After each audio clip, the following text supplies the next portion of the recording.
Untuk mengawali aktivitas Anda, kami informasikan perakiraan cuaca di Jawa Timur hari ini, Minggu 23 Juli 2023. Menurut data dari Badan Meteorologi, Klimatologi, dan Geofisika atau BMKG, sepanjang hari seluruh daerah di Jawa Timur diprediksi tidak turun hujan.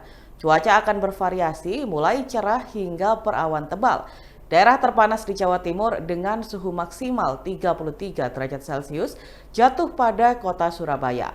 Lalu daerah terpanas kedua dengan suhu maksimal 32 derajat Celcius akan dialami wilayah Sidoarjo, Gresik, Bangkalan, Kota Kediri, Kota Madiun, Kota Mojokerto, Kota Pasuruan, Kota Probolinggo, Lamongan, Sampang, Situbondo, dan Sumeneb.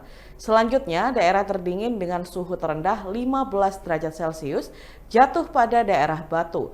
Kemudian daerah terdingin kedua dengan suhu terendah 18 derajat Celcius akan dialami wilayah Jember dan Pacitan.